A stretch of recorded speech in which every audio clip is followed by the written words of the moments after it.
o'clock. We have a hard stop today at 5:30, so I'm going to make every effort to stop or either at 5:30 or before then, because we've got somebody right behind us. This conference will now be recorded.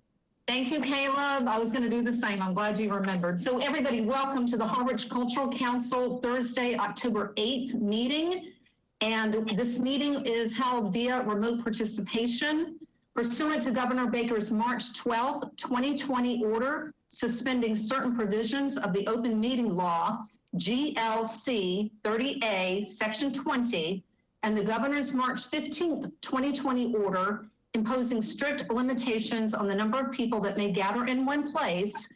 This meeting of the Harwich Cultural Council is being conducted via remote participation.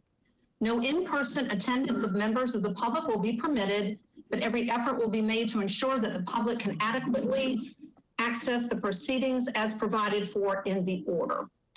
And with that being said, I'm going to move into public comments and announcements, and I will start by recognizing we just had 2 new members appointed to the Cultural Council.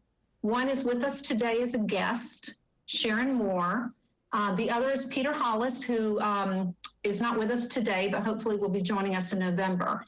And Sharon, I'm just going to take a moment here in public comment and announcements and just have you introduce yourself. You won't be able to participate today as a voting member because you're not sworn in, but I'd love you to introduce yourself. So you'll have to unmute at the bottom of your screen. There should be a mic. There you go. I've been doing that all day. I'm a teacher, so we're still in remote. I teach in Bourne. I've been teaching there for over 20 years. I've lived in Harwich for 26 years. Chris Banks is my lovely neighbor. I just, as a middle school teacher and an educator and somebody who's connected to the community, I'm interested in the arts and all different facets of it. And I'm excited to be a part of the committee. So thank you. Thank you. And welcome, Sharon. We're so glad to have you. We'll take just a quick minute. Well, you know what, Sharon, why don't we do this? We'll wait until the next meeting when Peter can join us. And then we'll all go around the room and introduce ourselves at the next meeting, if that's okay with you. Sure. Okay. That's fine. I'll just listen in. All right. Thank you. All right. So welcome to Sharon, and both will be getting their appointment letters. So Sharon, it was put in the mail yesterday, so it should be coming to you. And once you get that, you'll call the town clerk and get sworn in. Anybody with any other announcements? All right, seeing none. So welcome new Cultural Council member. I've already done that, Sharon. Welcome. Approval of September 10th meeting minutes. So in your packet, you got a copy of the wonderful minutes that Dinah took last meeting. Are there any comments, edits, anything? All right, seeing none, could I have a motion to approve, please? Well, I'll make the motion to accept the minutes. Thank you, Charlie. And I'll need a second, and you'll have to come off, and I apologize, you'll have to just come off mic. According to open meeting law, go ahead. Second. Thank you, Chris. And if everybody could for a moment come off their mics, we have to take a roll call vote, and according to open meeting law, we have to be audible. So we're gonna go around the room and yay or nay to accept the minutes. Dinah, we'll start with you. Yes. Okay, thank you. Chris? Aye. Okay, Charlie, you'll have to go out. Okay, Bernadette? Aye. All right, and I'm aye. All right, perfect. Great, so that's unanimous. So those will move on. And then the next step, Dinah, would be to convert the minutes into a PDF and send that to Caleb at the email address I gave you so he can post it on the website or our webpage. All right, moving on. Old business, status of 2020 grant application recipients. So we now have, as of yesterday, 10 of our grant recipients from FY20 have submitted reimbursements. 7 of them have already received their reimbursements. 3 others just came in the last few days. So I have processed those requests and sent them over to the finance director of the town of Harwich. So she'll go through her process, and then the checks will be mailed. So right now we have 10 who have submitted for that. So that's an update there. And I think that's it. So everybody else, I'm just checking in with everybody just to see where they are. So everybody's still making an effort, you know, to do something virtually or waiting until an in-person date. Any questions about that? All right, seeing none. Fundraising subcommittee update. So right now it's just Charlie and me on the fundraising update, but I did email everybody probably an hour ago the official press release, and the invitation is now on our webpage. And then the media, I'm sending it out via media tomorrow, so that'll go out to the media. And all of you are now welcome. Take that agenda, that PDF, share it with people. Tell them a little bit about, you know, what we do, and just ask them to support us. You can also send them to our webpage, which was in that email that I gave everybody. So whatever's easier for you, you know, just send the PDF or just send them to the website. But it is up and it looks good. So any questions? All right, seeing none, good. Membership recruitment. So again, Sharon and Peter have just been appointed, so that will give us 7 members. We still have 2 spots. We maxed out at 9. We have to have a minimum of 5, so we're good on the minimum bit for now, thank goodness. But we can take 2 other members. So if anybody knows of anybody that might be interested in joining us, we do have 2 more spots. Questions, comments? All right, good. This is moving along nicely, everyone. All right, Channel 18 interview. So Dinah and I had a lovely interview, and I don't know if everybody's had a chance to see it. It was posted yesterday, Dinah. I actually went to Channel 18. So it was posted. If you go to Channel 18 YouTube page, you'll see Dinah and me having a wonderful interview. And we're talking about the Cultural Council, what we do. We're talking about our mission, talking about the grant process, and we also touch on the imaginary candlelight dinner. So it's a wonderful video. If anybody, you can share the link with anybody. And I'm actually, I don't know if Caleb's listening, but I think I might ask Caleb to put that link on our webpage, because it's got a lot of good information, and it's something you can send to people. Because I actually, when I was talking with Dinah, I was able to share my screen, and I actually was able to pull up things and show people things. So it's a really good visual tool. And also Bernadette, since you're helping with the Facebook page, that might be a link we can share. Yeah. Yeah, I was going to say I'll get that onto Facebook. And on that same subject, do we have an Instagram account or a Twitter?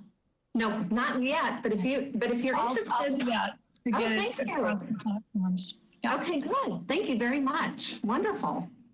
Okay, good.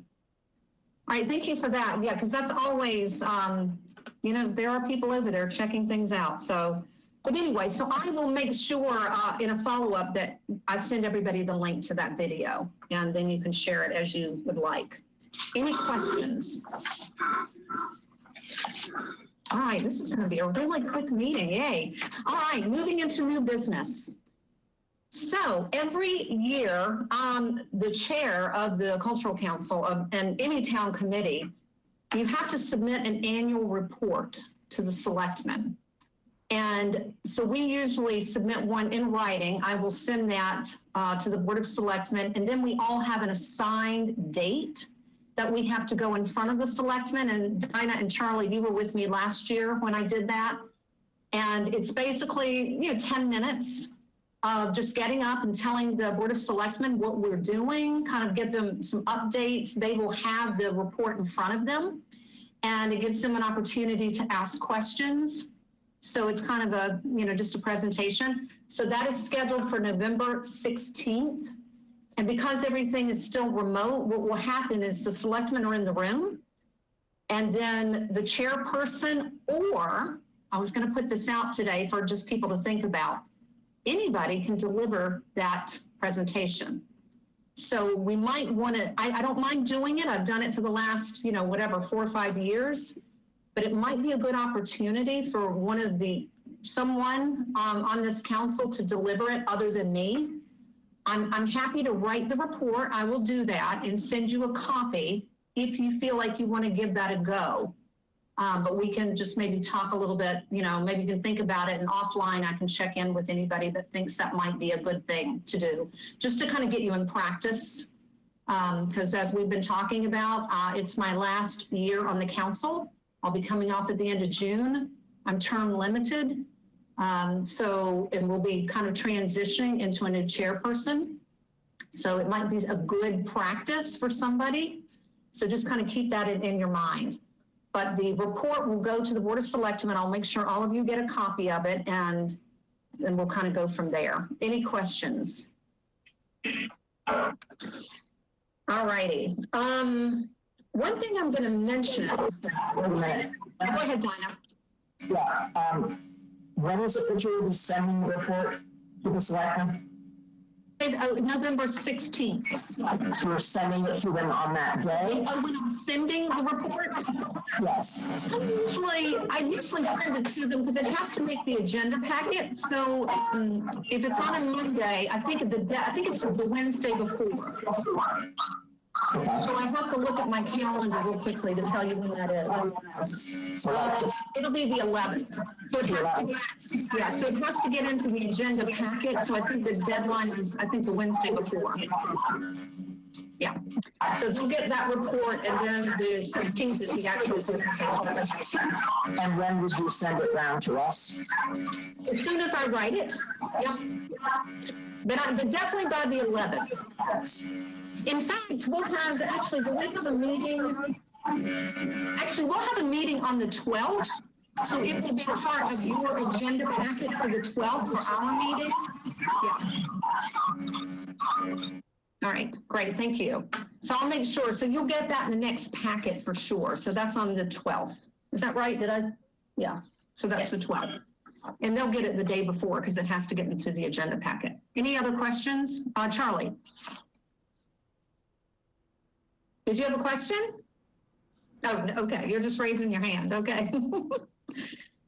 All right, so moving on, the next item of new business, FY21 funding.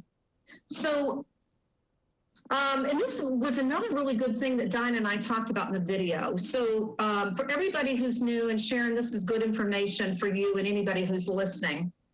The funding that we get every year for our grant program comes from 3 sources. One is the town of Harwich, and we just had our town meeting, and we just got an allocation approved.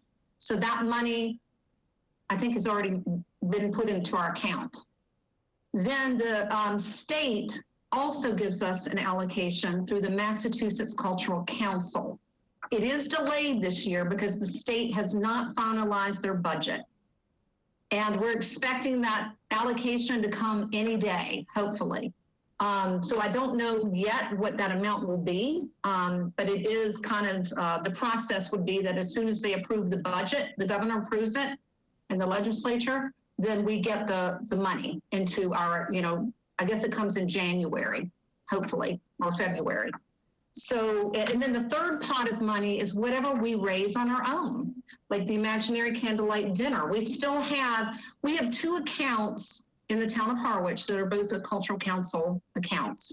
One is our grant funding account. So when we get money from the town and we get money from the state, it goes into that account.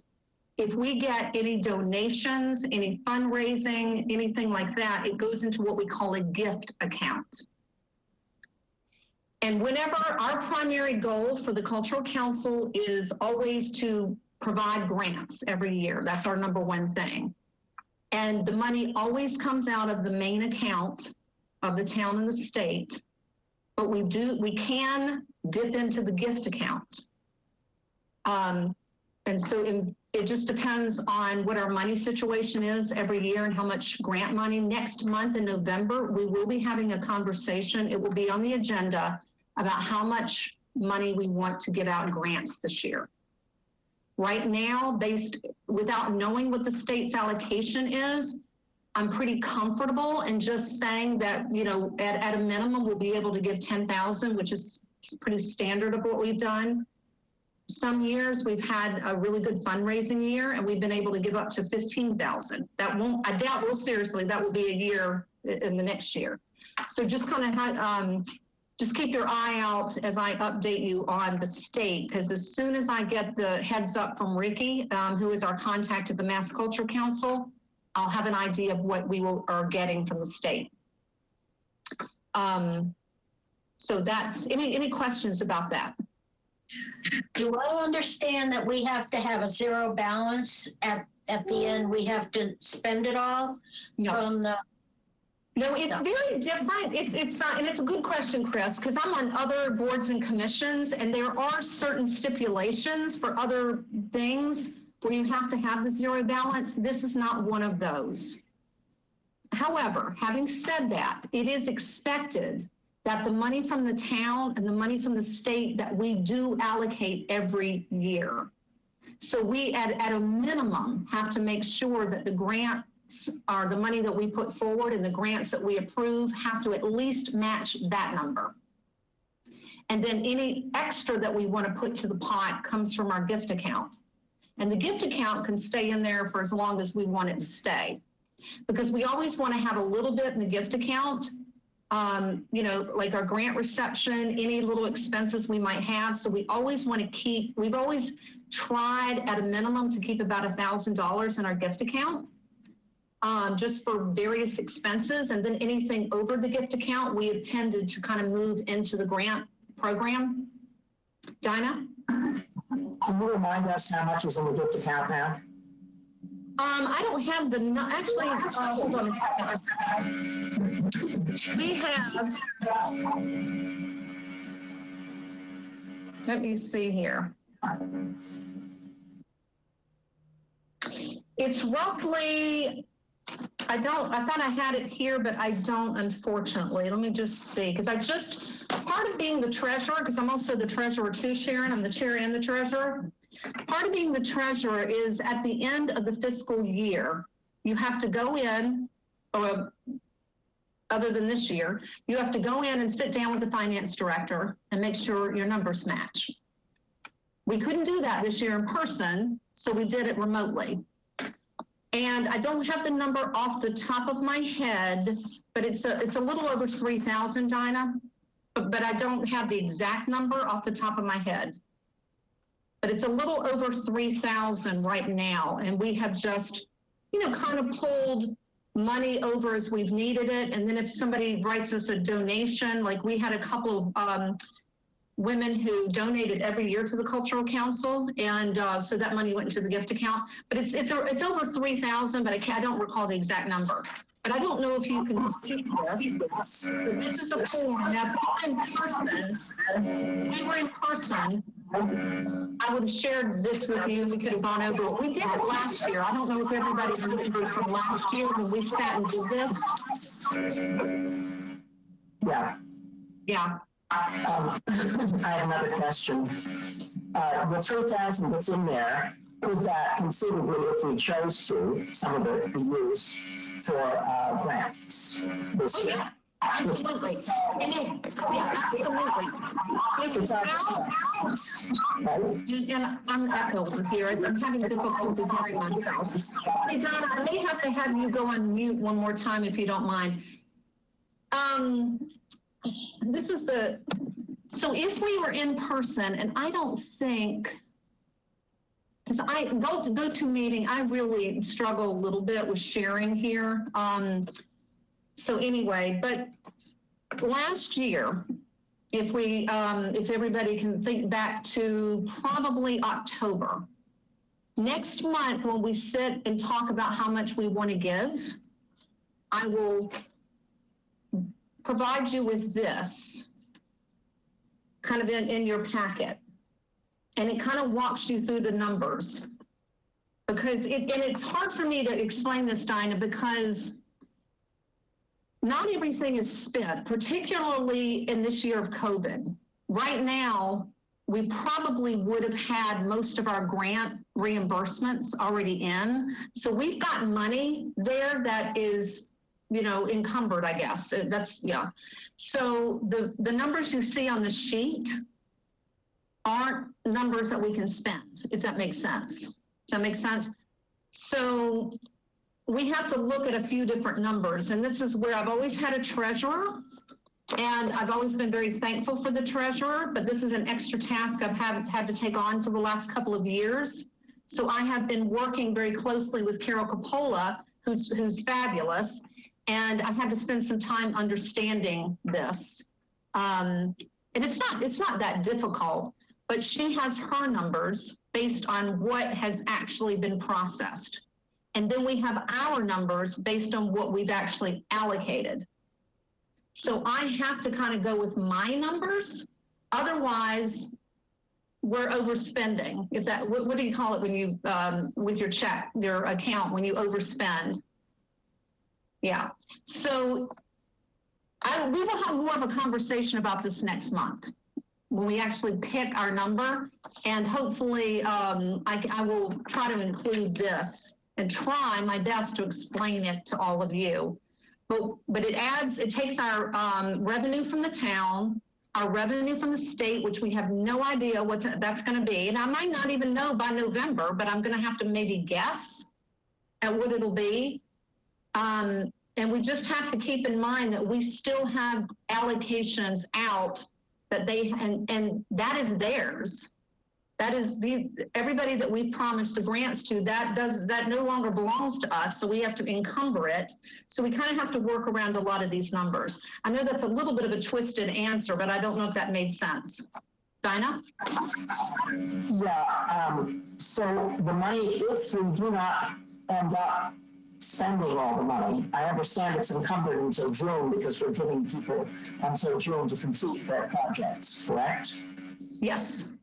But if for some reason some of those projects remain uncompleted, they're unable to fulfill, does that money accrue back to us, or does it have to go back to from whence it came?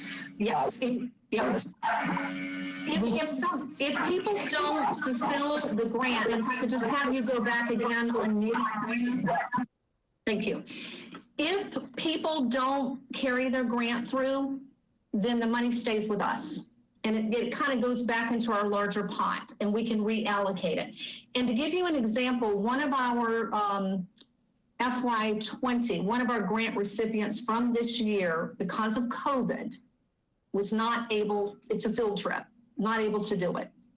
So that allocation will stay back in our pot, and we can look at it again next year. Yes, does that make sense?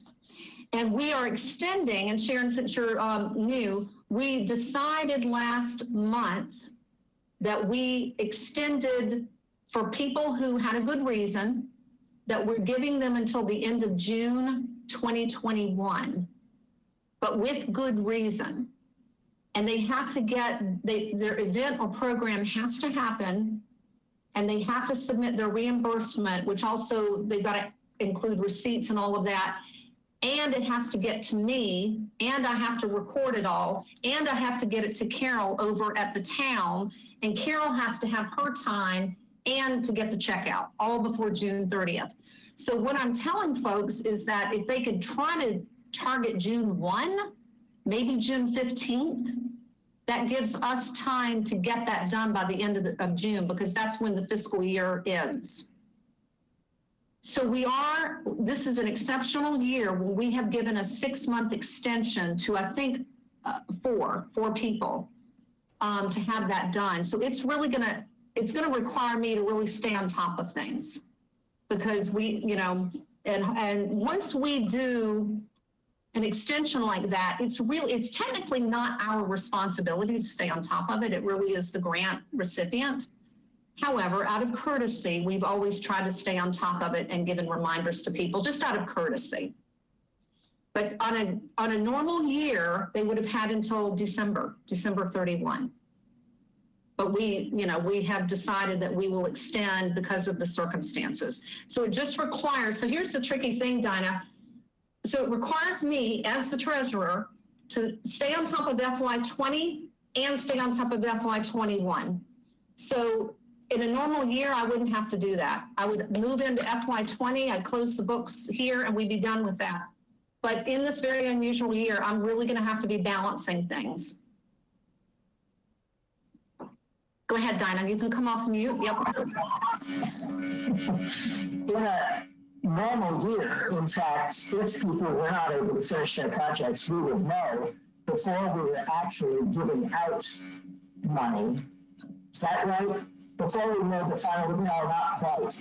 We wouldn't quite know before we made final decisions on the next year whether we had money left over for that. We'd have to wait another year. Exactly, yeah. You're exactly right. Yeah, you're exactly right. We're going to have to play it safe. You're exactly right. We're going to have to play in a kind of safety zone like we would any other year, because we won't know, until June. In fact, anybody that doesn't use their grant money for this year, we probably can't use it until the year after, FY 2022. Yeah. The only one that I know, I mean, we've got one cancellation, so I know that that money can be used. But for everybody else, we're not going to know until the end of June. And then that would factor into FY 2022.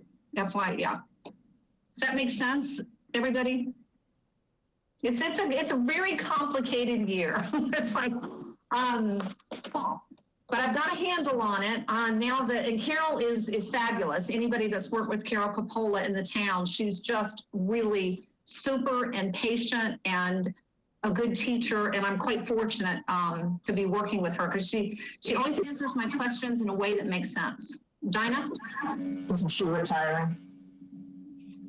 Is she? I don't know. I heard that at the town meeting that she's retiring. Maybe I got that wrong. Actually, I think you're thinking of Charlene, the town planner. Yes, Okay. I don't know. I was thinking of Carol. Maybe all wrong. Yeah, I don't think it's Carol Coppola, but Charlene, the town planner, is retired. Yes, I do know that. Thank you.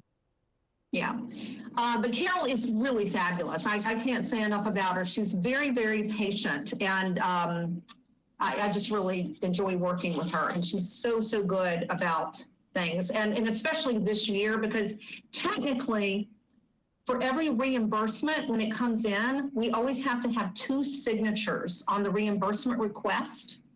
Because of the situation, I had to get special permission from Ricky at the state to go on 1 signature, and that is mine. Otherwise, in a normal year, what would happen is I would bring all the reimbursement requests to a meeting and have somebody else sign it. And then I would physically take those over and to town hall. But this year we're making an exception, and town hall is still closed unless you have an appointment.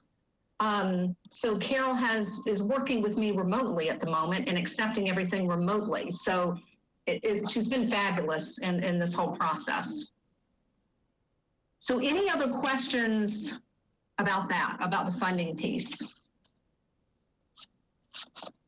And just know that next month is where we will actually take a look at our numbers and decide what we're going to give out going into FY21. So that'll be next month. On a normal year, it would have been this month, but we postponed everything because of the delay on the state level. So we're going to have a funding conversation next month. Yes, Charlie. Do we know of any other resources other than MCC for these people when they're in the midst of trying to plan their event or their contribution? Are they coming to us and asking us for anything, or are they going directly to the Mass Council for advice, resource, that type of thing? Well, when you say we, I guess that would include all of us. Has anybody? Yes. Yeah, not that I'm aware of. I mean, in the very beginning, when all this was happening, the Mass Cultural Council is very good about providing resources. So I certainly provided what was passed along to me. But yes, I just feel badly that there are no progress reports because it seems that we touch it, we don't really interface with these people to find out how they're doing, how they are doing it, particularly in a virtual world. And there must be a lot of questions. That's all I can think of. When you say questions, do you mean questions for yourself or questions for them? Questions for them, how to proceed, that type of thing. So if you recall, let me think when this was going on. So I guess COVID started in March. In April or May, I guess it was May, and I believe you were copied, Charlie. I had sent out an email to all of our grant recipients. I don't know if I forwarded it or blind copied everybody about checking in with people. And I took time out of my own, yeah, I remember we discussed that. So yeah, that's really what prompted my question. Okay. Yep. Yeah, we have 10. Yeah, we've, I guess they could reach out, but I've made myself available because I've checked in with them a couple of different times. Yeah. Okay. I just, I want to make sure we're a sounding board too. Yeah. And they can reach out to anybody. It doesn't all have to fall on me. It really doesn't. And they can reach out to anybody here. If you want to take that over, Charlie, I'm happy to send over to you the grant emails if you want of the ones that haven't. You can certainly check in with them. But most of them have checked in with me just to let me know that they either need an extension or they're working on something. So I've kept you as updated as I've been. Yes, Dinah.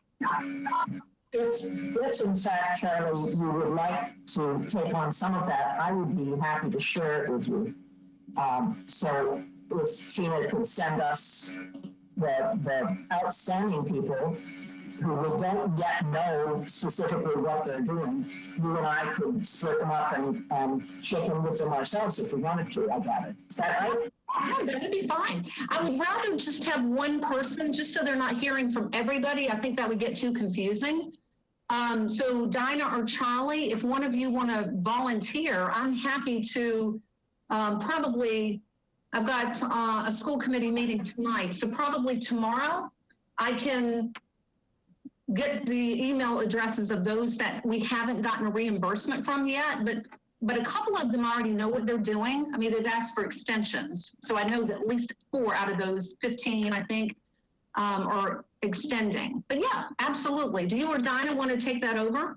Yeah, I mean, I'm just concerned that they know we're here and that they're not lost in the sea of questions relating to what's going on out there relative to COVID. Because, I read Ricky's emails and there seems to be, a lot of interplay, but I'm not seeing it here. So you're handling all of that. When do you mean interplay? What do you mean? Well, if somebody's in the midst of a project and they're stumped and they need some resource or some help, it would be great to be able to say, hey, you can call this person or, do this or that. Okay. I'm going to turn that over to you, Charlie, and have you check in with everybody. Does that sound good? That's fine, sure. Okay. Because I can say, we've always made ourselves available. I mean, always. And everybody knows, everybody has gotten the grant letters. They've had 2 check-ins from me. I think they know if they have questions, they know how to reach us. But I think you make a good point that we could certainly follow up and just see how people are doing. Absolutely. But you're not getting any questions, is that? No, because I feel like I'm pretty clear in my communication. So when I reached out, I guess in May and then over the summer, people were just letting me know what their plans were. The biggest issue was how to move virtually. So we had conversations about what they could do, and I made some suggestions, but it's not for me to decide. I can't tell them what to do. Sure. If you can look, because some people are really doing well, like Sharon Leader, for example, with Creative Outlets, has already submitted her reimbursement. She went right to virtual. So there are some of these folks that are really good at just shifting, and others, where the virtual world has been difficult, and some of them want to wait it out and see if in the spring they can do their in-person event. And that is a choice they have made. In fact, 4 people have asked if they could wait until the end of June because they really want to do an in-person experience. So, yeah. Does that help, Charlie? Well, yeah, more or less. Because in looking at the number of grants that were given, a lot of this was really dependent on in-person presentations. You're exactly right. And it's hard to believe that everybody's in the virtual world, but Yep. You're exactly right. I guess it was forced on us by necessity. I mean, I've had a couple of Zooms today, and it's. Yeah, you're exactly right, Charlie. Because and again, going back to the 4 people that won the extension, because they for themselves want the in-person, whatever it is that they're doing. I mean, one of them off the top of my head, it's a workshop. It's the soul collage. I don't know if everybody remembers that particular one. Yeah. They really want to do the in-person. So the agreement with them is we extended until the end of June with the understanding that it needed to be completed and submitted by the end of June. Now, if this doesn't change, then they're going to have to make a decision to take it virtually or lose the grant. And there's not a lot we can do about that. So I think everybody that I have checked in with, and I think when I sent it out, I heard back from most everyone when I sent out the original email back in May, and then I did a follow-up in July, I think it was, just checking in. And most everybody had decided one way or the other. They're either going to go virtual or they're going to wait this out. And that was that's good. Yeah. That's good to know. Yeah. Yeah, I mean, even like Chase Library just submitted their reimbursement. They did their author talk on Zoom. They invited, I sent out the invitation to everybody, and I ended up going because but they sent it to all of us, and I thought it was okay. They had the author in the Zoom room, and everybody talked about the book, and that wasn't comfortable for any of them, but I thought they did a really good job. And I actually went and watched just so that I knew that it was happening. And yeah, I thought they did a great job. Brave new world. Yeah. I mean, it's not everybody's preference, but I really like the orchestra. What is it? The Cape Cod Chamber Orchestra had to move because their whole thing was the Mayflower. And he asked if he could kind of they had to do something different. They couldn't do the Mayflower. So I don't know if everybody saw, I'll send a link, but they just, as of, I think it was this week, Monday, they went and had a whole film crew come in and film a concert. And he sent me the link on Monday. Yes, Diana. Well, I just did an interview with him last week, which is supposed to be on Channel 18 as well. And they did it at the Yarmouth Preservation Church. And it is wonderful. Yes. It's called Spatial Similarities. Yes. And it was really great to interview him. He talked about the difficulties, of course, that all the had, especially playing music and so forth. But it's a wonderful concert, and so he was able to pivot and do that. And he can't do any woodwinds. But they're all strings, and it's a great thing that he was able to carry around and do that. So. Exactly. Yeah, and it's a great video because I got hold of it on Monday. I think he sent it to me, and it was really good. It was really, and everybody had a mask on, and everybody's playing their instrument, and they were all spaced 6 feet apart, and they brought a film crew in to film. So Charlie, I don't know, I'll make sure all of you have that link because Matt sent it to me on Monday. And I thought it was great. And then he sent it along with his reimbursement form. So I thought it was fabulous. Yes, Dinah? Yeah, it's just on YouTube. Yeah. Go to YouTube and look up Cape Cod Chamber Orchestra. Yeah. And it's on Facebook too. We put it on Facebook also. Yeah. Yeah, so, but getting back to Charlie's question, I think a lot of everybody's trying to shift virtual, but some of them are holding out on it. And those are the ones that ask for the extension. Yeah. But it's always good to check in. Yeah, it's always good to check in. Any other comments or questions? All right. Moving on to the timeline. So next month, when we meet in November, we're going to decide how much money we have or want to give for FY 2021. The application process has opened. That opened on October 1st. I actually went in, and I can actually share this with all of you just in an email. We have an access on the back end where we can go into the portal and see who's applying. Right now, we already have one application submitted. So I actually went in last night and took a look at it, and we have one application in so far. And it's open until November 16th, actually, because it falls on a Monday. So November 16th at midnight, before the 17th, then it shuts down. It's like a hard stop right at midnight. So we still have about 5 more weeks, I think, for people to apply. But yeah, you can kind of go in there to see, you know, who's in there and see how many are in there. But we definitely have one already because I checked it last night. And we'll just keep promoting that and talking about it. And I think the video that Dinah and I did was helpful because we went in and I shared my screen and showed people where they could go and get the application. I showed them the button for the tutorial on how to walk through the application process. It's now on our webpage. So that interview was really, really good with Dinah and me because it allowed us to kind of visually show people where to go to get the application, to see the video tutorial. So I thought that was really, really helpful. And in normal circumstances, we would have had a workshop. So I think Dinah's and my interview, actually, we did a nice job together in just getting out some information about that. Any questions on the timeline? So next month, when we meet, we're gonna talk about the money and how much we're going to give, because there's part of the treasurer's job is then you have to go into the portal, the Mass Cultural Council portal, and you have to do your little bookkeeping. The sheet that I held up earlier, you have to go and complete. There's an annual report that has to go also to the state.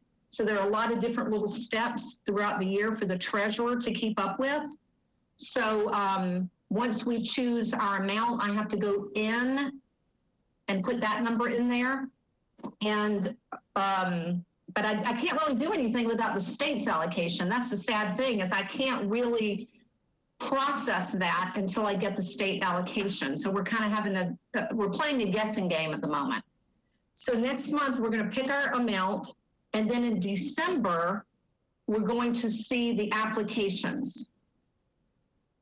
And then we just have to decide, everybody, to be thinking about this, because this was something we've been talking about. Unless things change, we are going to be meeting here remotely. So this might be the first year that we have an open process. So we have to think about that. Usually what we've done in the past is we've had our standard meeting. We've gone through all the applications. Everybody gets them ahead of time. And I ask everybody to review them and make your notes so that when we meet, we have a real productive conversation. Bernadette and Sharon, since you're new, what we tend to do at our discussion meeting is we actually start an hour early. I don't know, with you being teachers, I don't know how that'll work. But we typically start an hour early because it takes us about 2.5 hours to go through a bunch of applications. So we will have to think about that and how we want to do that. And if we're not able to meet in person, now all of our meetings are public meetings. Anybody can come and watch the process. But in years past, nobody's ever done it.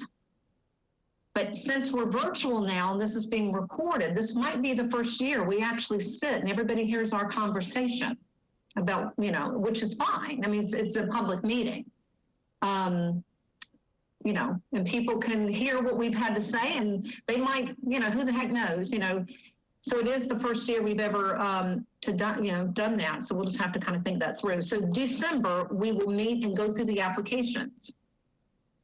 And then in January, we will meet and make our decisions. And shortly after January, our meeting date, I have to send out denial letters first. So the denial letters go out first, because the process is, if you get a denial, you can appeal it, or you can respond and say, I don't agree with this, or maybe ask questions about why they were denied and ask us to reconsider. So if somebody asks us to reconsider, then we have to come back the next meeting and talk about if we want to reconsider anybody. If we decide to do that, then we have to kind of readjust our numbers and our thinking and all of that. And then once we've made that decision, then I can send out the acceptance letters. And it's going to be interesting this year, because we've always had it beautifully timed where they get the acceptance letter at the end of December or early January, but mostly end of December. And they've got a whole year to do the project.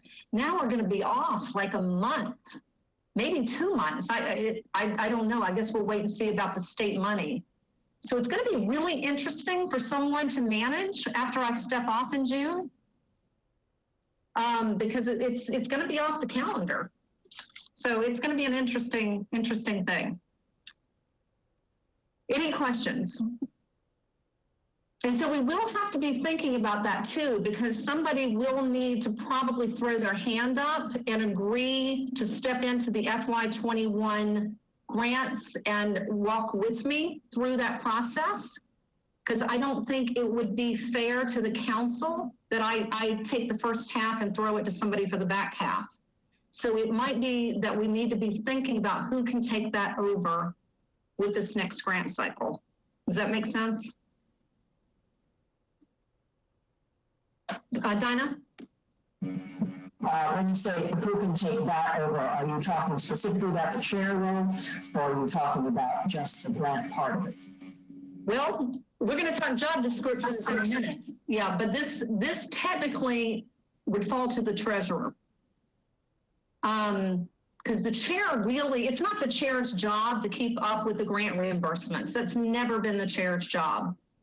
It has become so because, we haven't had a treasurer in the last 2 years. So I have done both of those jobs.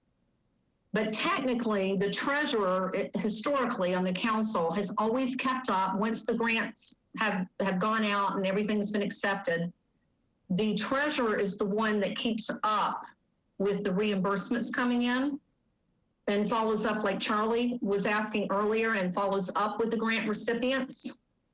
The treasurer, that's always been the treasurer's job, to kind of check off and make sure all the events are happening and the reimbursements are coming in and getting everything recorded and processed and prepared for the annual report that the state will require. That's always been the treasurer's job.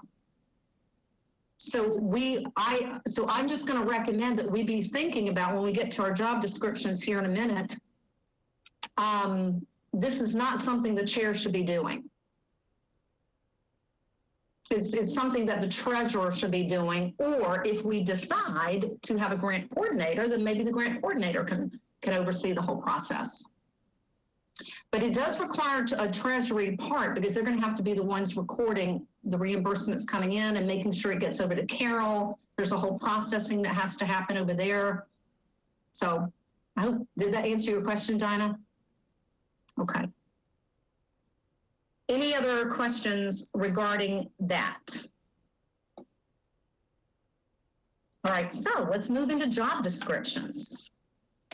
So I had asked Ricky to send me over kind of what, just the standard description, job descriptions that the state has put together. And I think everybody got a copy of that.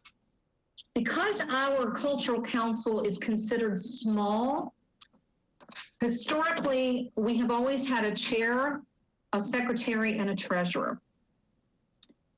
But it doesn't have to be that way. I mean, you can change anything you want at any time.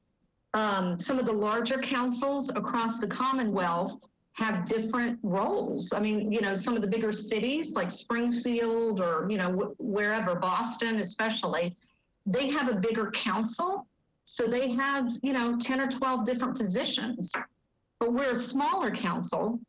So we've just historically just had our 3 positions and it's worked out okay.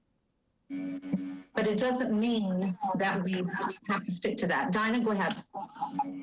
What determines the size of the council? Is it the size of the population?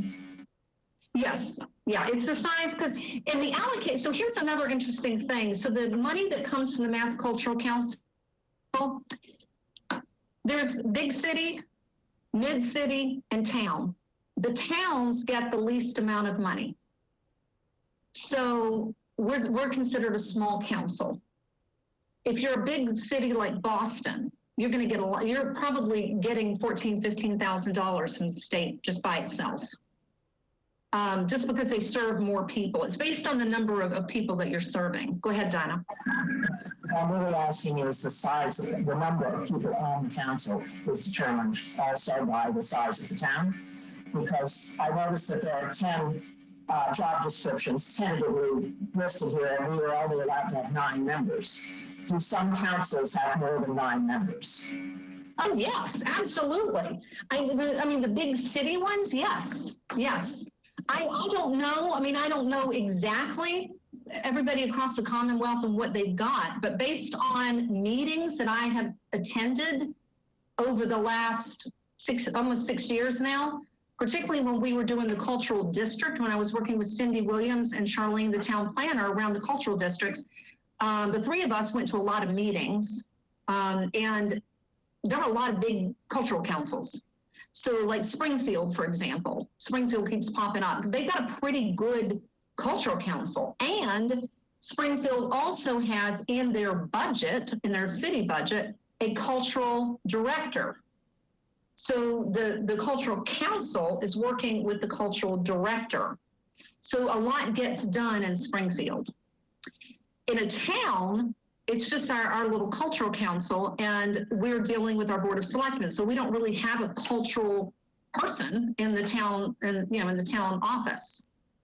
So so a lot kind of falls on us. I thought that was kind of interesting when I went a couple of years ago to a meeting up in Boston for the cultural districts. I thought it was really interesting that some of the cities actually have a cultural person on the staff, and that's the person the cultural council works with.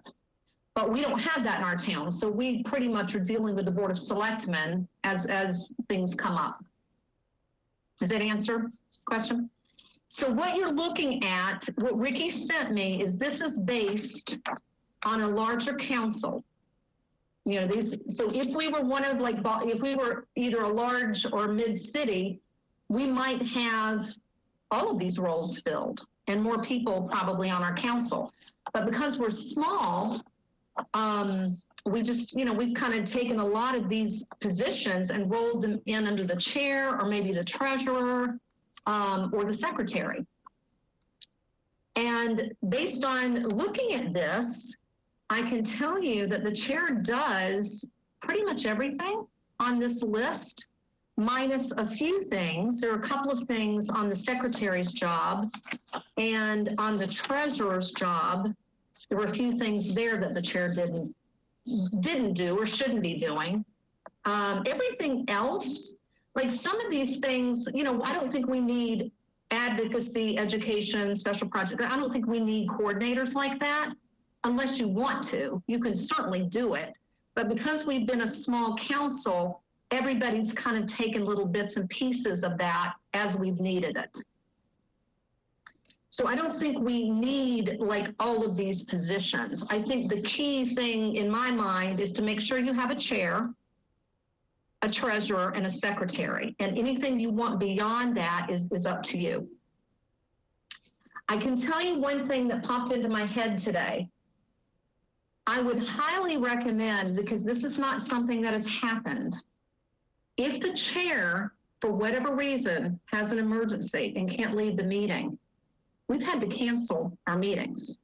And it's not happened since all of you have been on the council, but it has happened before. where I had a situation and I just couldn't lead the meeting, and there was nobody to lead the meeting. Nobody wanted to lead the meeting. They were uncomfortable with leading the meeting, so we had no choice but to cancel the meeting. So I would ask you to think about either a chair and a vice chair, or two co-chairs, or a chair and somebody else who might be prepared to lead a meeting. Dinah, go ahead. Yeah, I had been thinking the same thing, but probably a co-chair situation might be a good way for us to proceed. Obviously we need to take each other's temperature about who would be interested, but I do think that a co-chair situation would be good, and that each of them could do some of the other jobs that are delineated here under other titles right now. Like, that would be one way for us to split it up, to not have a person try to step into the chair position, which has been done so extraordinarily by you. I mean, it would be hard to fill your shoes specifically right now because you have been doing everything.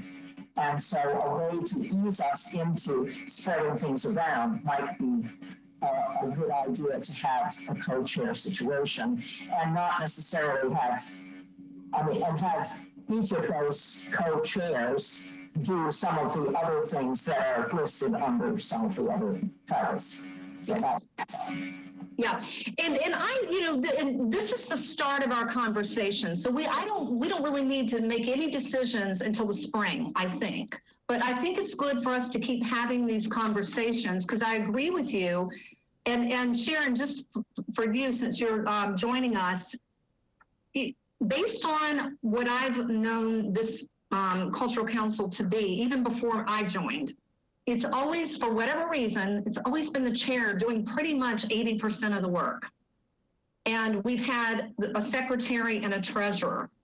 I don't know why that was, but it's just something that's always happened. And it's gotten to a point where it's just not fair, I think. It's not fair on the chair, but it's also not really fair to the council, because when you're in a situation like I'm leaving at the end of June because I'm term limited, you can only be appointed for 2 full terms, and that's a state rule.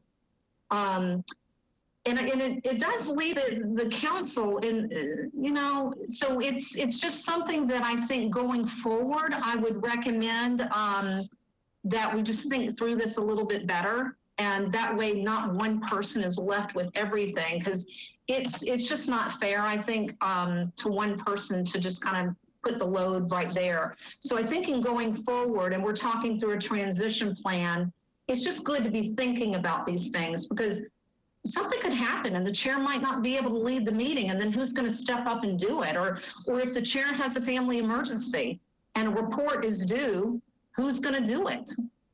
So I think there has to be, we just have to kind of be a little smarter, I think, going into this next cycle. And I like the idea of co-chairs, and that way you can swap it off. Yeah, you can swap off some of the responsibilities, and it becomes easier, I think. But, those are my thoughts. But it's really, as we're going forward, I would definitely just ask you to look at this list. We can continue to have conversations. I think I'm going to keep this agenda item on our agenda, probably again for next month, and then we'll get real heavy into the grant cycle. So we probably won't talk about it during that time, and then we'll pick it back up in probably February after we get through the grant cycle. So just be thinking about, and you can really divvy any of this up. I mean, we could technically just have a grants coordinator that just does what Charlie was talking about. So they're managing the grants, they're checking in with people, how are you doing? So there are a lot of different things that we can be doing so that we all kind of have a little piece of the pie. Because there's some good ideas that we've all talked about, and I think it would be great to take some of these ideas and run with them, but it doesn't always have to fall on the chair's plate. And that's kind of something, I think moving forward, I think we can all, look to do.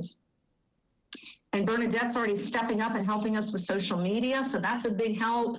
Dinah's the secretary. Chris, you know, both of you were instrumental, you and Dinah, in helping us recruit, you know, and I think everybody just kind of stepping up. Charlie came up with our fundraising idea. So it's just those parts, you know, everybody coming in and playing a role some way. And now we just have to take what the chair does and see if we can't split it up a little bit more. Any questions or comments?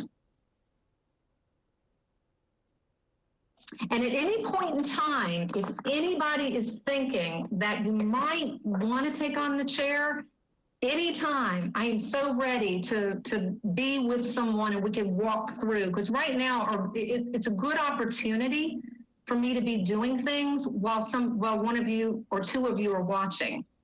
Like even getting the annual report done, or even getting into the portal and entering the numbers. And, you know, it's a good time for any of you to say, I mean, and you don't have to say I'm in it, but you can say, I'm curious, I'm interested, and we can just work together. You know, that way you kind of see what's going on behind the scenes. And you don't, you know, because I feel like I don't want you to feel like just because you've raised your hand and you want to join me on a few things that you're locked in. You're not necessarily locked in, but at least you can see what's happening and you can make a better decision.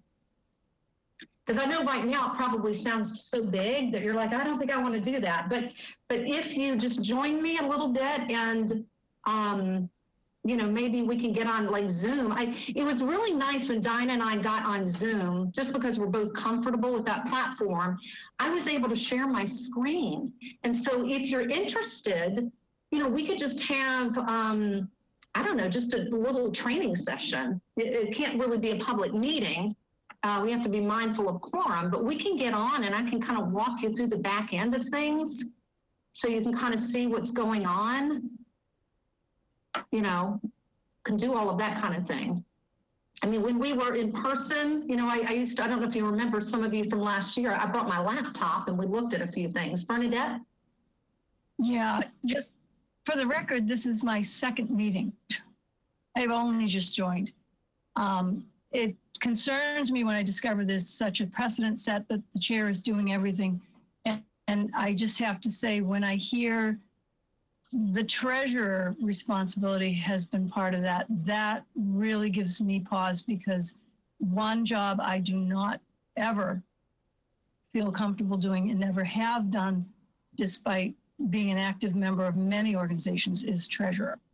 So to hear that that's been so tightly woven in for 4 or 5 years, you know, it really concerns me. I would have to be honest that I'd be really reluctant to think about taking on more if it involves that piece particularly. No.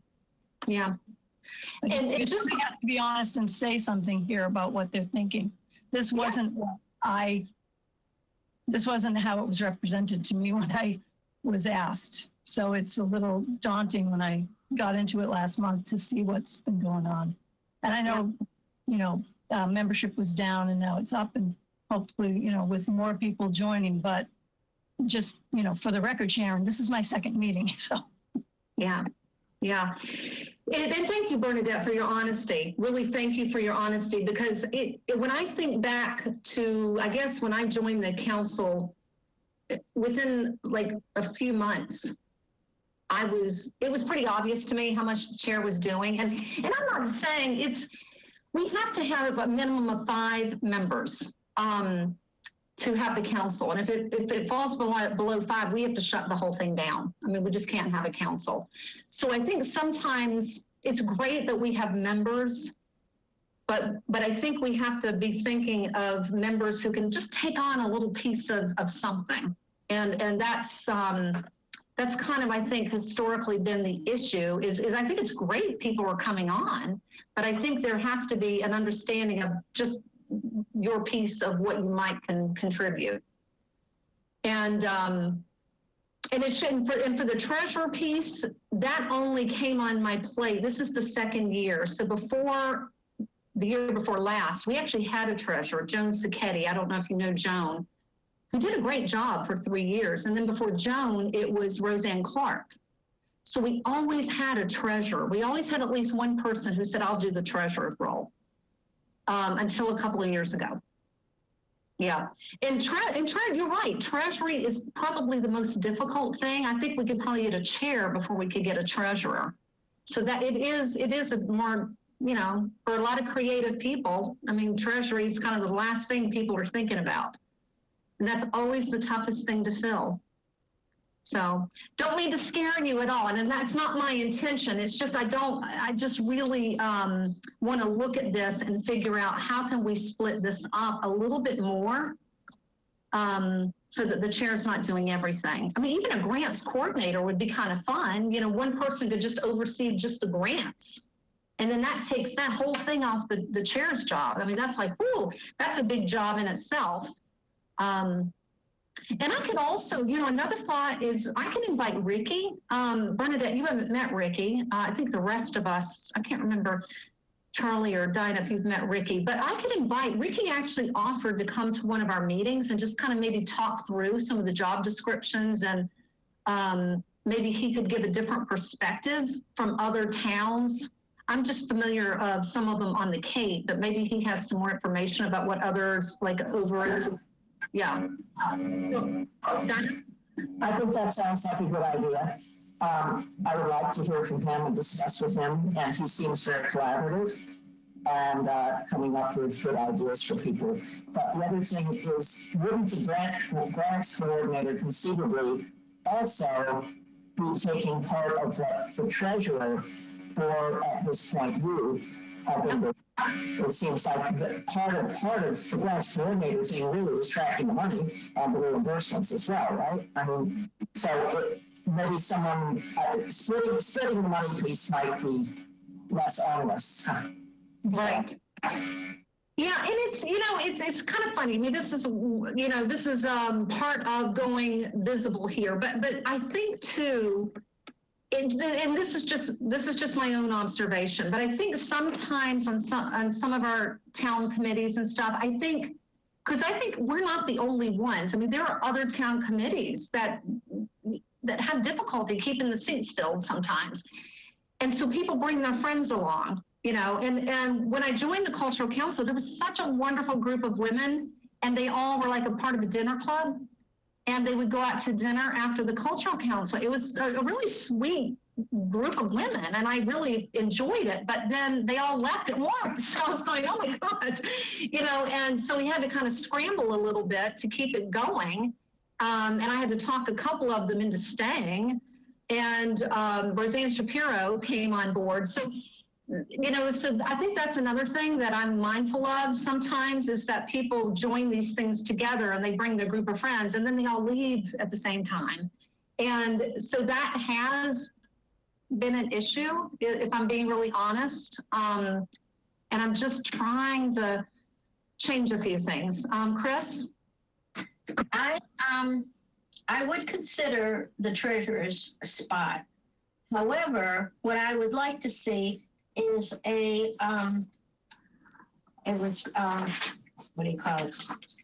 grant coordinator to work with, because as you're saying, you're doing it all, and I think the treasurer should be the treasurer, and a grant coordinator should be a grant coordinator, and then work together with that. Mm-hmm. So that makes sense to me. Mm-hmm. Yep, I agree with you. Mm-hmm. And also, just for the record, with the treasurer, and I know I've said this before, but I'll say it for Sharon and Bernadette, you're not really handling any money, because the money comes from the state to the town, or from the town to the, you know, town, whatever. So you're not physically handling money. It's really just a bookkeeping role is all it is. So you're just kind of keeping and making sure that how you're tracking is also how Carol, the finance director, is tracking. You just want to make sure at the end of the year that your numbers are in sync. because something could be overlooked. There could be a grant that you've got marked that you submitted, and Carol's like, I don't have that grant. We're like $600 short. And you're like, and then you're like, oh my God, there it is, my notebook. I forgot to, you know. So it's really more of a bookkeeping role than anything else. And she processes, like she's in charge of, when the money comes, she puts it into our account and she keeps up with all the ledgers and things like that. And then she record, like when we put the grant reimbursement requests in, then she processes them. But we also have our little bookkeeping that we've done that. Like I have a date, like on a little sheet, I put the date that it was received and the date that it was processed. So I have a date that it actually came into my possession and that I did what I needed to do with it. And then I have a date that I pass it along to Carol. And what's that you got it all organized, as well as Joan gave it to you organized. Yes, Joan was very, it's a process of me learning that skill that you have. But the grant coordinator is a different job. It's like dealing with the grant recipients. And so that's different. And I think that those two jobs shouldn't be linked together. They should be worked together, but not having the same person doing it. It's and you know, and Chris, I like that you explained it that way, because you're right. I think Joan really, it's kind of interesting when I think back to when Joan and I worked together. Joan was so good at the bookkeeping. I mean, it was such a godsend, to be honest with you, because I mean, I managed the grant. So I kept up with the whole portal and made sure that we got our panel books and we were meeting the way we were supposed to be meeting and talking. And I was doing a lot of the grant reporting, but she took care of all, once it got to the reimbursement process, she took it over from there, and it was so great. So my job was basically to go through the approval, the acceptance, the denial letters, all of that. The follow-up that Charlie was talking about earlier, that all kind of fell on the chairperson. And Joan just kept up with the reimbursements. And it was so great, because I mean, that's something I'm having to make time for now when people are emailing or sending their grant reimbursement. I'm having to kind of make time to do that process where I wasn't having to do that, but Joan always took care of that.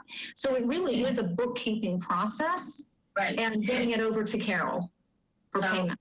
Just having all of that information, all the steps, once I've learned that, then, you know, that seems to be a big chunk. But the dealing with the people, it's either or. It's not both. Yeah, and I agree with you. And I didn't bring my notebook, actually. I meant to bring my little notebook. I'm training me now. Well, I'll tell you this, though. When I took this from Joan, and this was passed along to Joan from Roseanne Clark, there is like a little case with some files, and there's a binder. And there was a sheet. There's a sheet that you print out, so it lists all the grants and had the bookkeeping. And Joan has already written off a list of instructions that I just follow.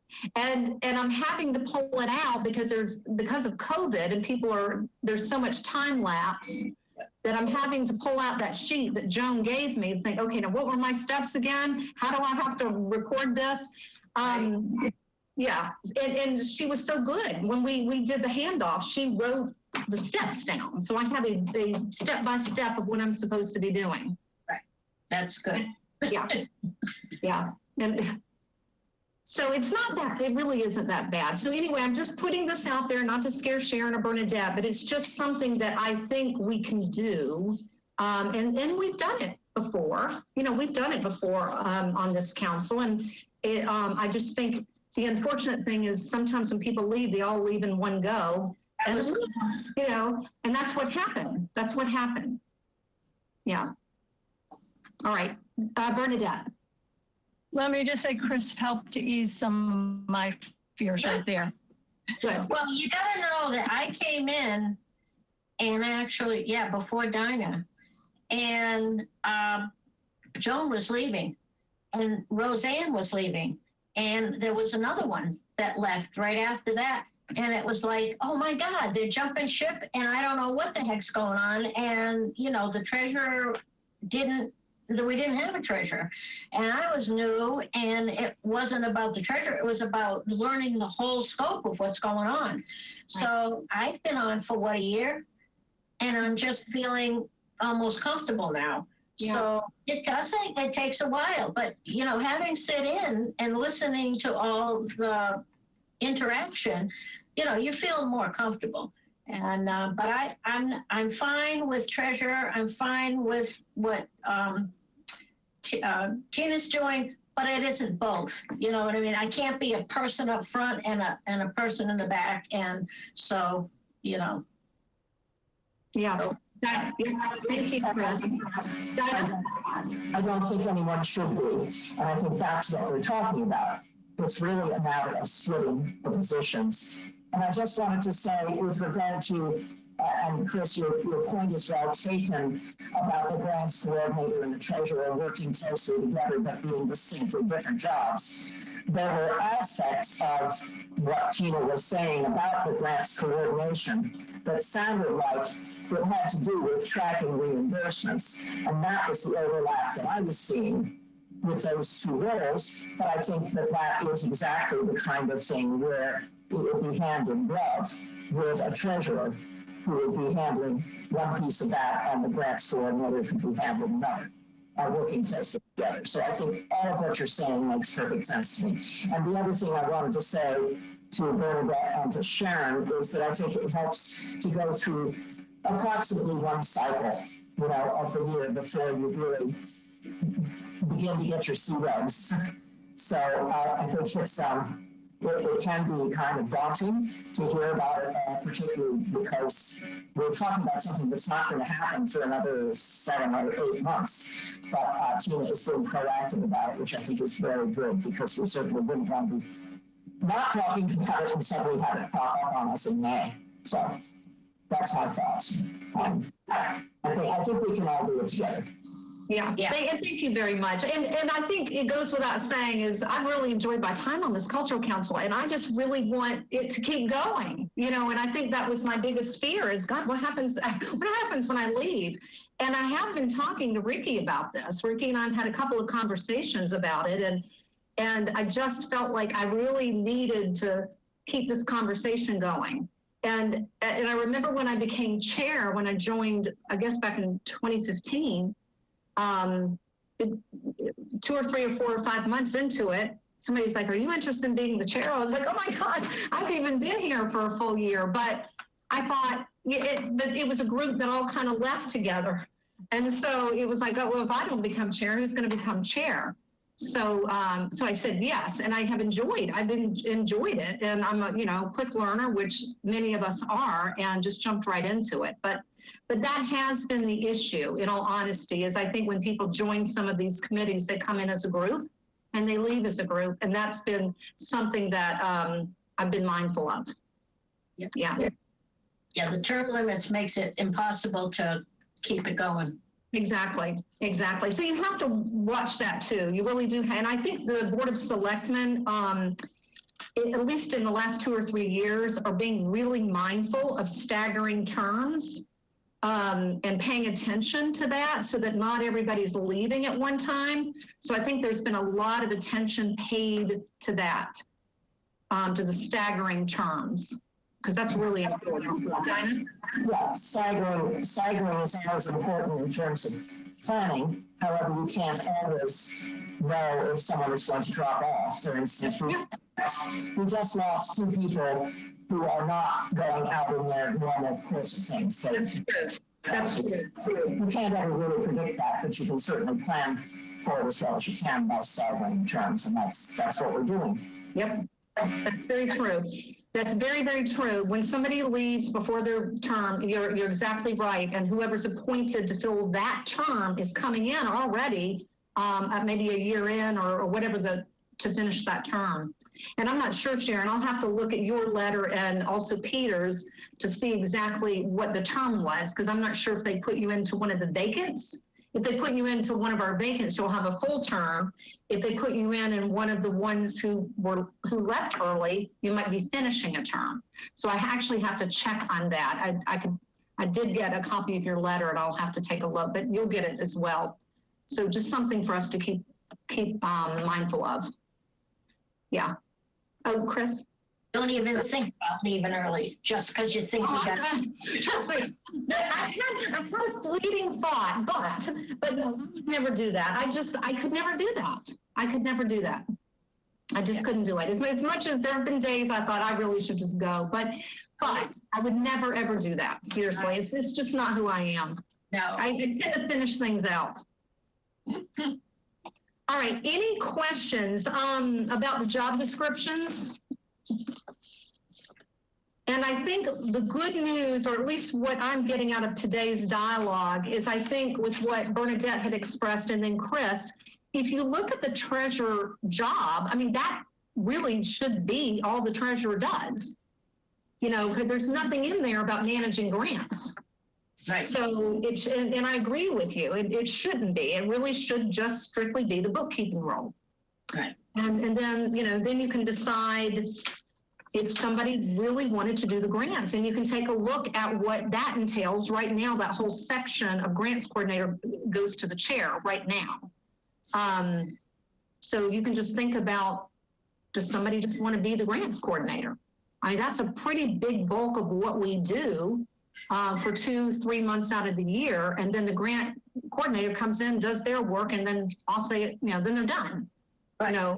So yeah, that's actually the grant coordinator. Once your job is done, then the rest of the year, you're done. Yep, you are. Yep, you're done. Yeah. Yep.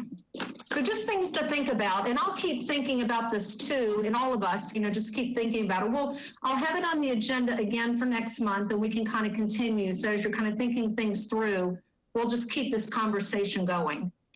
Good. Okay. And then that way, hopefully by the spring, we'll have some ideas of what people want to do, what they feel comfortable with doing, and then we can kind of figure out what positions in the springtime. All right, any questions? Thank you all. That was a good discussion. I really appreciate the thought that went into all of that. I think we are now at the end of our agenda. Is there any other item under other, anything that we didn't get to that anybody needs to address? I was wondering if Caleb can put on the your Channel 18 interview thing on the bottom, the web page, or do you have a website thing to have, you know, not just talk about it, which you are already talking about it, but have a banner at the bottom running so that if people are watching it, they can run down, they can write down the web page and go to it when they want to. You know, I'll have to check. I don't know. I wonder if even more than I do. Yeah. when they broadcast our Zoom, can they be running our web page at the bottom? That's a good question. I really don't know. Dinah? Yeah, I could check in with him about that. I'm going to be sending him the minutes, and I could ask him that about the tape that we just did. Yeah, because I haven't gone to the web page, but if it's in my face, I would. Yeah, I could follow up on that if you like, is what I'm saying. Yeah. We have about 8 minutes, and I'm a little tempted to share my screen, but I don't know if I can. I'm going to try this. Hold on a second. Let me just see. And everybody can, hold on. Can everybody see? Oh, good. All right, great. I just hope I can know how to get out of this. Maybe Caleb can help me if I get stuck. So if everybody can see this, let me just, I'm just not as familiar as let's see. See, I just can't find all of my little cursors, unfortunately, but this is our webpage, if everybody sees this. So if you go there, oh, hold on a second. If you go to our webpage, right here, do you see these blue buttons that go red? There's a lot of really good stuff here. So you've got the application for funding proposals. If anybody wants to apply for a grant, that's where you go. let me see if I can do this. See, it takes you right over to the media release. And for some reason, I cannot move my buttons here, so I can't really scroll down, unfortunately. You can go to the next one, and it's going to show it takes you to the Mass Cultural Council page where you can start to actually apply. Here's your grant tutorial that we were talking about. It takes you to a video. I'm going to go there before it starts. Whoop. All right, before it starts the video. We've got the Imaginary Candlelight Dinner.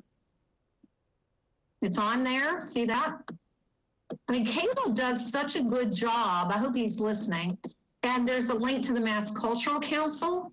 This is such a good webpage. I think that if anybody has questions about anything, you just send them to our webpage. So, and I cannot scroll, and let me see, I'm going to try real quickly if I can. I don't know if I can get back out. Caleb, if you can hear me, I hope. I'm trying to figure out how to get back here. How do I see? I'm so used to using Zoom that I don't know how to work this. Okay. So anyway, I'm trying. Caleb, if you can hear me, I'm kind of I'm not as familiar as I should be with this. So anyway, any questions? The screen button again. Scroll right here. Say that again? Can you scroll on this bar on the right-hand side here? Actually, I cannot see it. It's this thing has taken over. Bar on the right, the bar on the right of the page that moves it up and down. Yeah, but I can't get to it. Right. Yeah, I can't get to it, unfortunately. Oh. See, that's the thing. I haven't played around enough with GoToMeeting, so I'm not familiar with the locations of everything. Yeah. So anyway, wait, hold on. What is this? Did I knock everybody out? Did I knock all of you out? We're here. No, we're just off the page. The website is wrong. So all right, so I don't know what I've done here, but Caleb, all right. So I am going to, oh wait, hold on. Let me see if I can find this. I also am very mindful of that we've got to get off here. Channel 18 says you need to stop screen sharing. Yeah, and Caleb, and please tell him I don't know how to stop. I'm hitting what I think it is, but I can't get out of it. Are you clicking the screen button at the bottom? Yes, I'm clicking it. Screen. I'm clicking it. Yes, And you did. Okay, you did. yeah, okay. Don't do that. Anyway, I know, all right, sorry, Caleb, sorry for that little experiment. Anyway, everybody at least got a glimpse of the website. It's very, very helpful. So I think Caleb wants you to take it off. I know it. I can't do it, Caleb. I'm sorry. I won't do this again, Caleb. I promise. Because I don't know how to do it. Anyway, we're right here at the end. Any other comments or questions? Bernadette. Madam Chairman, would you like a motion to adjourn? Yay! Yes, I would. I'll second. All right, so we have a motion to adjourn at 5:27 by Bernadette. Chris has seconded, so let's do a roll call vote to adjourn. Bernadette? Aye. All right, Chris? Aye. Dinah? Charlie? Aye. All right, and I'm an aye. So we officially adjourn at 5:20.